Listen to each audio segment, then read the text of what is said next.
Assalamualaikum warahmatullahi wabarakatuh.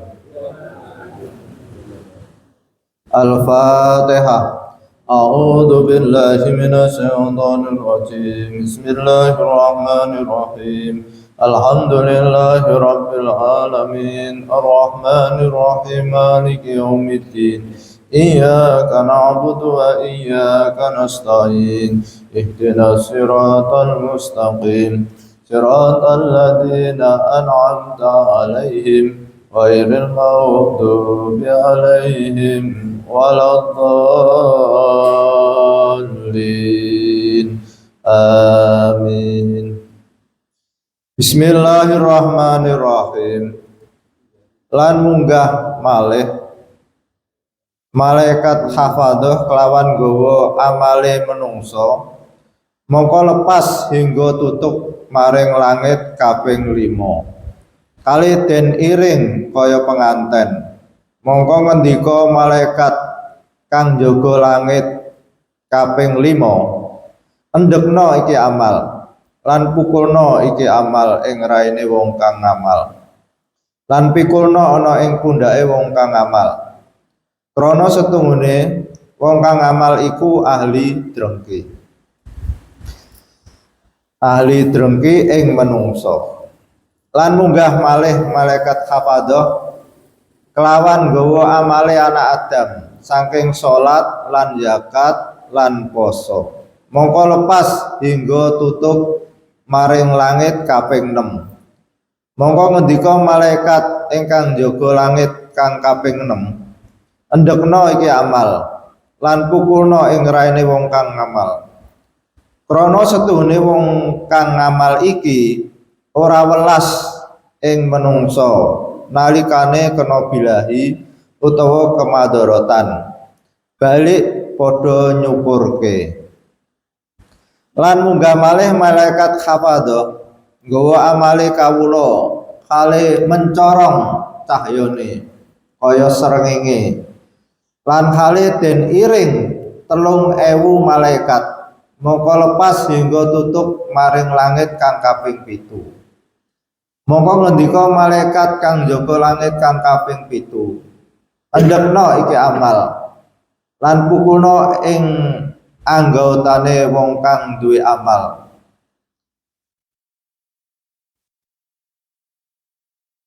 Mongko wong kang ngamal iki ngarepake kelawan amale ing keluhuran mungguh para ulama, lan kemasyhuran sesebutan mungguh wong akeh, lan saben-saben amal ingkang ora krana Allah bloko yaiku riya, lan ora nrimo Allah ing amale wong kang riya. Bismillahirrahmanirrahim. Kita masih melanjutkan hadis Nabi Muhammad SAW yang diceritakan pada kita dari Mbah Kiai Soleh Darat, yaitu bahwa amal itu dikumpulkan setelah dicatat oleh malaikat yang mencatat amal, lalu diserahkan pada malaikat hafadzah, yaitu malaikat yang bagian mengumpulkan catatan-catatan amal kita, lalu dibawa naik. Pada pagi hari ini kita sampai pada amal yang selamat sampai ke langit yang keempat. Lalu amal itu dibawa oleh malaikat sampai langit kelima. Di langit kelima itu ada pos penjagaan malaikat yang memeriksa, di mana ketika amal itu di situ ada catatan, wah orang ini hatinya ada rasa drengki, maka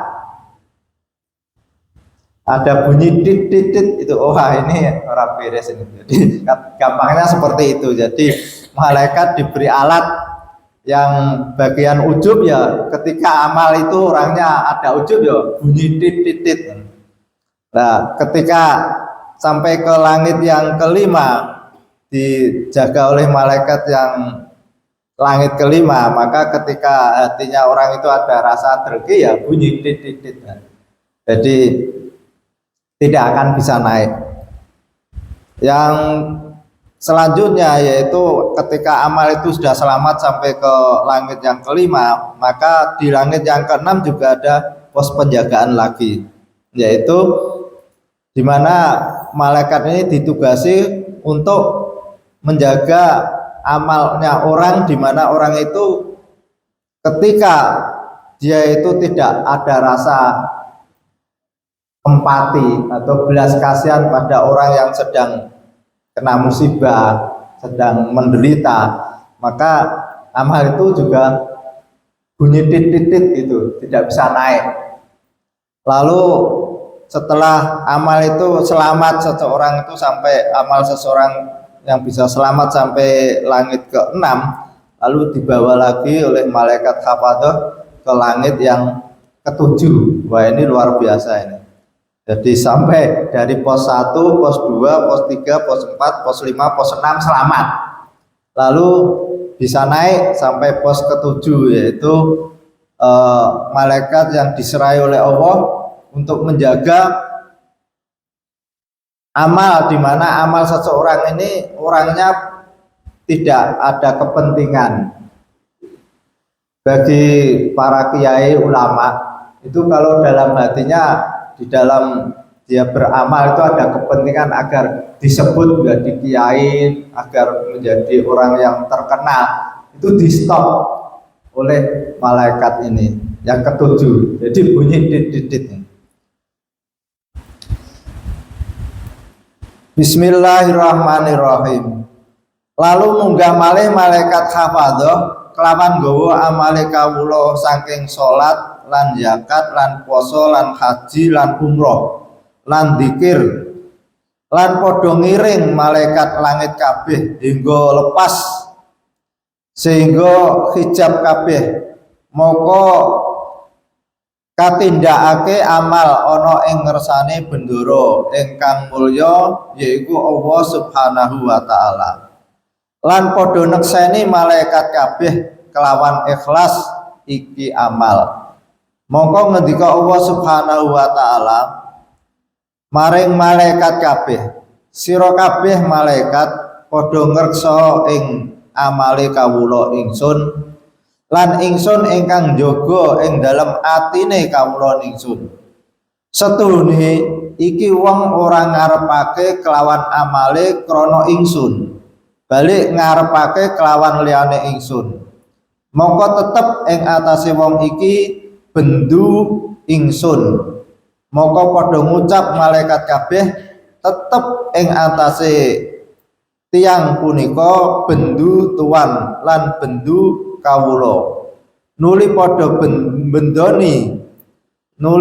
bendoni sekai malaikat pitung langit lan laknate maring iku wong.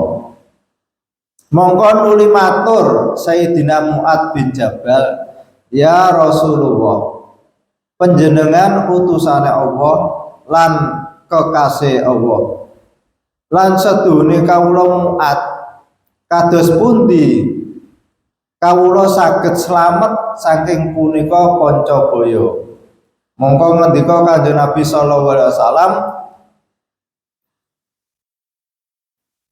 manuta sira Mu'ad ing ingsun senajan ana amal ira kurang ngreksa sira ing lisan ira lan aja ngalem sira ing awak ira lan aja nyela-nyela sira ing liyane ira lan aja manjingi sira ing amal akhirat kelaman amal dunya lan aja takabur. Jadi hadis ini itu memberikan pelajaran bagi kita bahwa soleh ritual itu ya sholat, puasa, zakat itu tidak cukup, perlu diimbangi dengan soleh sosial. Soleh sosial itu hubungannya dengan hati kita. Jadi seperti kita harus membersihkan hati kita dari rasa kotoran-kotoran itu, seperti kalau hati kita itu kotor, itu kadang mudah mengumpat. Nah, ini harus kita bersihkan. Lalu yang kedua, adanya rasa kebanggaan kalau kita punya kelebihan. Itu juga kita usahakan kita hilangkan. Lalu adanya kesombongan ketika kita punya kelebihan. Lalu yang keempat yaitu ujub, merasa bahwa kita itu hebat tanpa mengingat bahwa kelebihan kita ini adalah karunia dari Allah Subhanahu wa taala. Lalu yang keenam itu hilangkan hati kita itu dari rasa drengki. Drengki itu kan satu penyakit hati, di mana kalau ada orang lain dapat nikmat tidak senang, bahkan menginginkan nikmat itu hilang. Nah, ini penyakit hati kita. Lalu yang keenam, kita harus punya rasa belas kasihan pada orang lain, punya rasa empati ketika orang lain itu mendapatkan musibah. Jadi misalnya di mana ada berita bencana alam, kita harus segera hati kita berusaha, misalkan kita takmir ya, kita usahakan bagaimana mengumpulkan sebagian harta kita untuk kita bantu. Ini salah satu upaya kita agar menjadi soleh sosial. Kenapa? Karena soleh ritual itu tidak cukup, harus diimbangi dengan soleh sosial. Lalu hadis ini itu kadang-kadang dijadikan setan sebagai senjata. Senjatanya apa? Menjadi orang itu terus terlalu berat. Wah, ini tidak bisa. Lalu bagaimana? Nah, ini sebagaimana sahabat Mu'ad matur pada Rasulullah, seolah-olah itu kita tidak mampu untuk melakukan yang mana amal kita bisa diterima oleh Allah Subhanahu wa taala, karena begitu banyak syarat-syarat itu. Tetapi bagi kita itu, kita ambil hikmah dari hadis ini. Hikmahnya apa?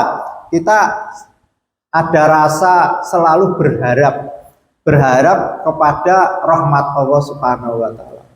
Kita yakin bahwa Allah itu Maha Kuasa.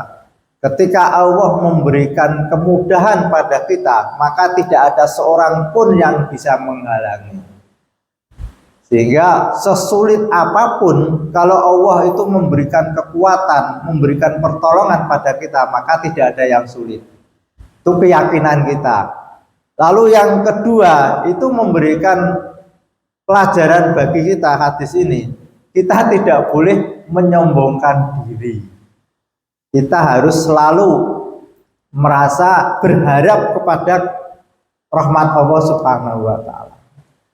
Sehingga kita menjadi orang yang ada di tengah-tengah. Jadi siratal mustaqim itu ada di tengah-tengah, tidak terlalu ke kanan, tidak terlalu ke kiri. Terlalu ke kanan yaitu terlalu sangat berharap, sehingga merasa saya sudah sholat, saya sudah puasa, saya sudah zakat, sehingga merasa pede. Nah, itu terlalu ke kanan. Seolah-olah, wah saya mesti masuk surga. Nah, ini kan terlalu ngenteng ke. Nah, terlalu ke kiri, terlalu takut. Takut sehingga orang itu lalu menjadi, wah, ora mungkin saya bisa masuk surga. Wong amal saja sampai ke langit ke-7 aja susahnya seperti itu. Nah, ini kita tarik. Kita jangan terlalu pesimis. Karena Allah itu Maha Kuasa, Maha mampu memberikan pertolongan. Ketika seseorang itu dituntun oleh Allah Subhanahu wa taala, tidak ada yang sulit. Sesulit apapun, kalau Allah menghendaki, maka itu menjadi mudah dan menjadi kuat. Jadi kita posisi ada di tengah-tengah ini, siratal mustaqim, tidak terlalu ke kanan juga tidak terlalu ke kiri, tidak terlalu ngentengke dan tidak terlalu memberatkan diri sehingga terus kita pesimis. Kita tidak boleh pesimis, kita harus optimis karena yakin ketika Allah memberikan pertolongan pada kita, memberikan kekuatan pada kita, tidak ada sesuatu yang berat, tidak ada sesuatu yang sulit bagi kita ketika Allah memberikan pertolongan pada kita. Al-Fatihah. A'udzubillahi minasyaitonir rajim. Bismillahirrahmanirrahim. Alhamdulillahirabbil alamin. Arrahmanirrahim. Maliki yaumiddin.